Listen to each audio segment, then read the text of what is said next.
సుమన్ టీవీలో మీ business promotions కోసం ఈ కింది నెంబర్ను సంప్రదించగలరు.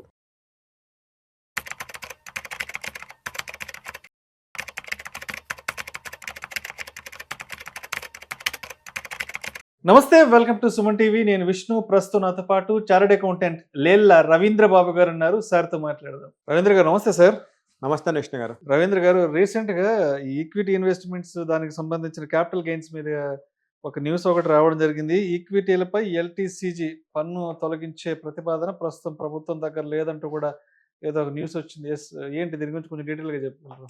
సో విష్ణు గారు, ఫస్ట్ నుంచి కూడా షేర్ మార్కెట్లో జనాలను ఎంకరేజ్ చేయాలని చెప్పేసి యూపీఏ గవర్నమెంట్లో ఉన్నప్పటి నుంచి కూడా మీరైనా షేర్ మార్కెట్ ఇన్వెస్ట్ చేసి ఆ షేర్స్ని 1 year కన్నా ఎక్కువసేపు లాంగ్ టర్మ్ హోల్డ్ చేసి ఆ షేర్స్ మీద మనం STT security transaction tax pay చేస్తే ఎటువంటి ఇన్కమ్ ట్యాక్స్ కట్టాల్సిన అవసరం లేదు. బట్ బీజేపీ గవర్నమెంట్ వచ్చిన తర్వాత ఈ లాంగ్ టర్మ్ షేర్స్ ఏదైతే ఇండివిజువల్స్ చాలా ఎక్కువ సంఖ్యలో పార్టిసిపేట్ చేస్తున్నారని చెప్పేసి వాటి మీద 10% ట్యాక్స్ ఇంపోజ్ చేశారు. 10% ట్యాక్స్ ఇంపోజ్ చేసి 1 lakh దాకా ప్రాఫిట్ ఉంటే ఎటువంటి ట్యాక్స్ కట్టద్దని అవసరం చెప్పారు.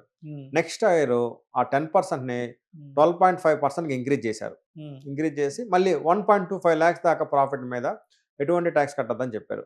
బట్ అది మార్కెట్ మీద తీవ్రమైన వ్యతిరేక ప్రభావం చూపించింది. నేను లాంగ్ టర్మ్లో హోల్డ్ చేస్తున్నా, 1 year పాటు షేర్స్ పట్టుకుంటున్నా, ఎన్ని అవధవలు ఎదురైనా కానీ నాకు ఏదైతే బెనిఫిట్ ఉందో దాన్ని మీరు తీసేశారని చెప్పేసి రిటైల్ ఇన్వెస్టర్స్ మార్కెట్ని ఎగ్జిట్ అవుతున్నారు.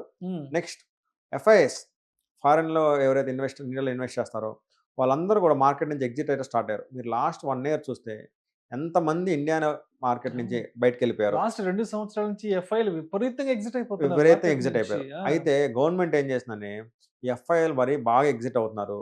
అట్లీస్ట్ ఫస్ట్ గవర్నమెంట్ సెక్టార్లో ఇన్వెస్ట్మెంట్ చేసే ఎఫ్ఐఎస్కి లాంగ్ టర్మ్లో హోల్డ్ చేస్తే ఎటువంటి ట్యాక్స్ ఉండదని చెప్పేసి వాళ్ళకు రిలాక్సేషన్ ఇచ్చింది. సో వాళ్ళకి రిలాక్సేషన్ ఇచ్చాక కొంతవరకు వాళ్ళు ఇప్పుడు హోల్డ్ అవుతున్నారు with respect to only government sectors వరకు. బట్ ప్రైవేట్ సెక్టార్స్కి ఎటువంటి రిలాక్సేషన్ లేదు.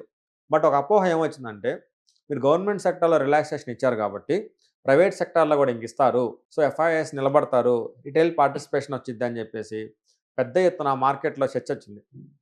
ఏదైతే బ్యాక్గా ప్రీవియస్గా లాంగ్ టర్మ్ క్యాపిటల్ గెయిన్స్ మీద ఎటువంటి ట్యాక్స్ లేదు, మళ్ళీ మనం అది చూడబోతున్నాం అని చెప్పేసి పెద్ద చర్చ జరిగింది. ఎందుకంటే విత్ రెస్పెక్ట్ గవర్నమెంట్ సెక్యూరిటీస్కి రిలాక్సేషన్ ఇచ్చారు కాబట్టి వీటికి కూడా ఇస్తారని.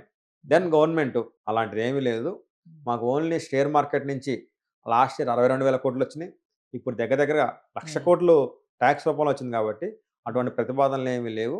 కంటిన్యూ యాజ్ ఏ ట్యాక్స్లు ఏదైతే ప్రీవియస్గా ఉన్నాయో అదేవిధంగా 12.5% ట్యాక్స్ కట్టాలని చెప్పేసి గవర్నమెంట్ క్లారిఫికేషన్ ఇచ్చింది. ఇప్పుడు ఇతర దేశాలతో పోలిస్తే భారతదేశంలో లాంగ్ టర్మ్ క్యాపిటల్ గెయిన్స్ అనేది ఎలా ఉన్నాయి? సో ఇతర దేశాల్లో ఈ స్టాక్ మార్కెట్లో అంత ఉండదండి. అందుకని మన్మోహన్ సింగ్ గారు కానీ ఈ యూపీఏ గవర్నమెంట్లో కూడా షేర్స్ని లాంగ్ టర్మ్లో హోల్డ్ చేస్తే మీరు ఎటువంటి ట్యాక్స్ కట్టొద్దని చెప్పేసి క్లియర్గా ఇచ్చారు. ఎందుకంటే మన ఇండియాలో లిటరసీ రేట్ తక్కువ, షేర్ మార్కెట్ అంటే ఒక జోదంలా చూస్తారు, ఎక్కువ పార్టిసిపేషన్ ఉండదు, రిటైల్ పీపుల్ నుంచి మార్కెట్ దూరం చేయకూడదని చెప్పేసి ఎంకరేజ్ చేయాలని చెప్పేసి ట్యాక్స్ తీసేశారు. బట్ వీళ్ళు వచ్చాక గవర్నమెంట్ మారాక లాంగ్ టర్మ్ మీద ట్యాక్స్ ఫస్ట్ 10% పెట్టారు, మళ్ళీ 12.5% పెట్టారు. ఇప్పుడు లాంగ్ టర్మ్లో షేర్స్ కొనే వాళ్ళు బ్రోకరేజ్ కట్టాలి, సెక్యూరిటీ ట్రాన్సాక్షన్ ట్యాక్స్ అక్కడ ట్యాక్స్ కడుతున్నారు కదా, మళ్ళీ ఇన్కమ్ ట్యాక్స్ కట్టాలి. సో ఒక ట్రాన్సాక్షన్ మీద 3 రకాల ట్యాక్స్లో కట్టాల్సి వస్తుంది. ఇప్పుడు ఈక్విటీ ఇన్వెస్ట్మెంట్ అంటేనే లాంగ్ టర్మ్ అంతే. అవును, లాంగ్ టర్మ్ ఇన్వెస్ట్మెంట్ ఏంటంటే ఫస్ట్ మనం చెప్పేది మ్యూచువల్ ఫండ్స్, షేర్స్ ఇవి చెప్తారు. అంటే ఆ కాన్సెప్టే లాంగ్ టర్మ్. బట్ ఇప్పుడు ఆ లాంగ్ టర్మ్ ని వీళ్ళు ఈ విధంగా చేస్తే చాలా మంది పార్టిసిపేషన్ చేయట్లేదు. ఇప్పుడు 12.5% నువ్వు ట్యాక్స్ కడుతున్నావు, ఓకే. ఒక 5 yearsకి ఇన్ఫ్లేషన్ ఎంత? ఈరోజు 100 రూపీస్ పెట్టి నువ్వు షేర్ కొన్నావు, అంతే కదా. బై డిఫాల్ట్ 5% లెక్కన ఇన్ఫ్లేషన్ వేసుకున్నా కానీ 100 rupees share by default 150 rupees అవుద్ది విత్ రెస్పెక్ట్ ఇన్ఫ్లేషన్ తీసుకుంటేనే. అవును, ఈ 150 రూపీస్ 50 రూపీస్ గెయిన్ అని నువ్వు 12.5% ట్యాక్స్ చేస్తున్నావు. బట్ 50 రూపీస్ యాక్చువల్ గెయిన్ కాదు, అది that is only inflation set of. నువ్వు దాని మీద 12.5% వేస్తే ఇన్ఫ్లేషన్ వల్ల నష్టపోతున్నావు, ఫస్ట్ పాయింట్. సెకండ్ మళ్ళీ ఇన్కమ్ ట్యాక్స్ రూపంలో నష్టపోతున్నాం. అంటే ఇక్కడ లాంగ్ టర్మ్ అనే దానికి పనిష్మెంట్ ఇచ్చేసారు. లాంగ్ టర్మ్ పనిష్మెంట్ అంత ముందు పోలిస్తే పనిష్మెంట్, షార్ట్ టర్మ్ 115 దాన్ని 20 చేశారు, ఇంకా పెద్ద పనిష్మెంట్ అది. అదే ఇప్పుడు మామూలుగా ఈక్విటీ ఇన్వెస్ట్మెంట్స్ మీద మీకు మంచి రిటర్న్ రావాలంటే మీరు లాంగ్ టర్మ్ ట్రావెల్ చేయాలి, అవును, అది ఇది చెప్తాం. బట్ ఇప్పుడు లాంగ్ టర్మ్ ఉండాలంటేనే భయపడేలా చేశారు. చేసేసారు. సో అందుకని తీసేస్తారని కొంత నమ్మకం పెట్టుకొని మార్కెట్‌లో చర్చ జరిగింది. బట్ అది తీసేసే ప్రసక్తే లేదని చెప్పేసి మినిస్ట్రీ గైడ్‌లైన్స్ ఇష్యూ చేసింది. అండ్ అదే విధంగా ఇప్పుడు రీసెంట్ టైమ్స్‌లో ఎవరైతే ఈక్విటీ ఇన్వెస్ట్మెంట్స్‌లోకి వచ్చారో, మ్యూచువల్ ఫండ్ ఇన్వెస్ట్మెంట్స్‌కి వచ్చారు. తర్వాత రీసెంట్‌గా ఎస్ఐఎఫ్‌లని అంటే రకరకాల మోడర్న్ ఇన్వెస్ట్మెంట్ అవెన్యూస్ అంతా కూడా మనకు కోవిడ్ తర్వాత నుంచి బాగా ఓపెన్ బజ్ అయినాయి. క్రియేట్ చేస్తున్నాయి కాబట్టి అసలు ఒక్కసారి వీటి మీద లాంగ్ టర్మ్ క్యాపిటల్ గెయిన్స్ గురించి ఒకసారి మాట్లాడుకుందాం. మ్యూచువల్ ఫండ్స్ గురించి కానివ్వండి, ఎస్ఐఎఫ్ గురించి కానివ్వండి, ఈక్విటీ ఇన్వెస్ట్మెంట్స్, తర్వాత ఏఎఫ్‌లో మనకు రకరకాల ఇన్వెస్ట్మెంట్స్ ఉన్నాయి. వాటి మీద ఎలా ఉంది ప్రస్తుతం? సేమ్ అండి. లాంగ్ టర్మ్‌లో మీరు షేర్ హోల్డ్ చేస్తే 12.5% ట్యాక్స్ కట్టాలి. హ్మ్. హ్మ్. లాస్ వచ్చిందనుకోండి హ్మ్. మీకు ఆ ఇయర్ బెనిఫిటే ఉండదు. హ్మ్. నెక్స్ట్ ఇయర్ క్యారీ ఫార్వర్డ్ చేసుకొని హ్మ్. ఫ్యూచర్‌లో మళ్ళీ ఏమైనా లాభాలు వస్తే ఆ లాభాల దాన్ని అడ్జస్ట్ చేసుకోవాలి. హ్మ్. First thing. హ్మ్. నెక్స్ట్ అదే విధంగా షార్ట్ టర్మ్ హ్మ్. అంటే less than 1 year, less than 1 year. 12 months, less than 12 మంత్స్‌లో మన షేర్స్ హోల్డ్ చేస్తే షార్ట్ టర్మ్ క్యాపిటల్ గెయిన్స్ 20% పడుద్ది. సేమ్ షార్ట్ టర్మ్‌లో కూడా లాస్ వస్తే మళ్ళీ దాన్ని నెక్స్ట్ ఇయర్ క్యారీ ఫార్వర్డ్ చేసుకుంటాం తప్పితే వాటిని మనం ఆ ఇయర్ యూజ్ చేసుకోలేము. Second thing. నెక్స్ట్ ఇంట్రాడే అని ఉండిద్ది. అంటే అదే రోజు కొని అదే రోజు అమ్మేయటం. అమ్మేయడం. స్పెక్యులేటివ్. స్పెక్యులేటివ్. సో స్పెక్యులేటివ్ దగ్గర ఎలా ఉండేది అంటే వాటిని ఆల్మోస్ట్ బిజినెస్ లాగే ట్రీట్మెంట్ చేస్తాము. అవి 30% స్లాబ్‌లోకి వెళ్ళిపోతాయి. స్పెక్యులేటివ్‌లో ప్రాఫిట్ వస్తే 30% కడతాము.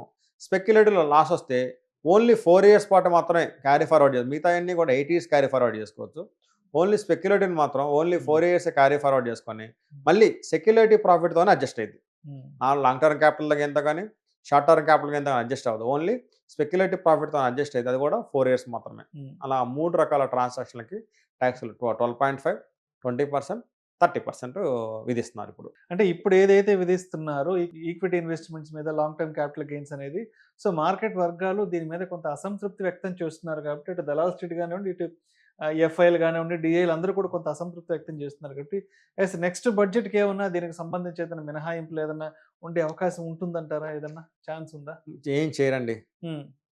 షేర్ మార్కెట్ మీద దగ్గర దగ్గర ఇన్‌కమ్ ట్యాక్స్‌లో 1,00,000 కోట్లు వస్తుంది ఎవ్రీ ఇయర్. 1,00,000 ఇటు లాస్ట్ ఇయర్‌తో పోలిస్తే ఇంకా పెరిగింది ఇప్పుడు వాళ్ళకి. అబ్బా! సో అందువల్ల 19% ఏమి చేయరు. ఒకవేళ ఏమైనా చేశారంటే మనలాంటి వాళ్ళ అదృష్టం. ఓకే. ఇప్పటికైతే బజ్ ఆల్రెడీ క్రియేట్ అయిందని వాళ్ళు ఏమి లేదని క్లారిఫికేషన్ ఇచ్చారు. అట్లీస్ట్ నెక్స్ట్ ఇయర్ ఇచ్చేటట్టయితే ఇది మేము రివ్యూ చేస్తున్నాము, అండర్ ప్రాసెస్‌లో ఉంది. మీకు డీటెయిల్స్ ప్రాసెస్ చెప్తాము, ఇన్వెస్టిగేషన్ చేస్తున్నాము, ఎంక్వైరీ చేస్తాము అని చెప్పేవాళ్ళు. వాళ్ళకి ఆ ఉద్దేశం ఏం లేదు కాబట్టి ఖరాఖండి కట్ చేసేసారు. అండ్ అదేవిధంగా రవీంద్ర గారు ఇప్పుడు అంటే ఇప్పటివరకు ఈక్విటీ మార్కెట్స్‌లోకి ఎంటర్ కాని వాళ్ళు, ఇటు మ్యూచువల్ ఫండ్స్ కానివ్వండి, అంటే ఏవైతే మనకున్నటువంటి మోడర్న్ ఇన్వెస్ట్మెంట్ అవెన్యూస్ ఏవైతే ఉన్నాయో అంటే ఇప్పటివరకు మనం వీటిని మిస్ అయ్యాము. వీటి మీద వచ్చే రిటర్న్స్ మిస్ అయ్యాము. అండ్ మనం కూడా ఈ మార్కెట్ ఆపర్చునిటీని గ్రాబ్ చేసుకోవాలి అనుకున్న వాళ్ళకి ఇప్పుడు దీన్ని ఉద్దేశించి మీరిచ్చే సలహా ఏంటి? అంటే మార్కెట్‌లో రావచ్చు. హ్మ్. బట్ టాక్స్ అనేది ఒక లిటిల్ పోర్షనేగా. హ్మ్. 12.5% కదా మనం కట్టేది. హ్మ్. సో 90% ప్రాఫిటే కాబట్టి హ్మ్. దాన్ని ఓన్లీ మేజర్ దాన్ని తీసుకోకుండా వచ్చి డబ్బులు సంపాదించుకొని హ్మ్. It is always better to have income tax problem than income problem. Oh! So మీకు ఇన్‌కమ్ ఉంటే ఇన్‌కమ్ టాక్స్ ప్రాబ్లమ్ వచ్చిద్ది. సో ఇన్‌కమ్ టాక్స్ ప్రాబ్లమ్ రావాలని కోరుకోండి. So okay. అంటే మీకు ఇన్‌కమ్ ఉన్నట్టు. ఓకే. ఇన్‌కమ్ ప్రాబ్లమ్ రావాలని మాత్రం కోరుకోవద్దు. సో మొత్తానికి ఇటువంటి టాక్సేషన్‌కి సంబంధించిన ఈక్విటీ రిలేటెడ్ అంశాలకు సంబంధించి భయపడి మార్కెట్‌లోకి అయితే రాకుండా అయితే ఉండకూడదు. ఏదైనా సరే మనకి 100కి రూ. 90 అక్కడ ఆదాయం కూడా వచ్చే అవకాశం ఉంది కాబట్టి డెఫినిట్‌గా మార్కెట్‌లోకి రావాలంటారైతే. అంతే అండి. టాక్స్ పర్యవేక్షణలో కాదు. ఆ! మీరు డబ్బులు ఎర్న్ చేసే మార్గంలో రావచ్చు. Right sir. Right sir. Thank you sir. Thank you so much Ravindra Babu గారు. థాంక్ యూ అండి.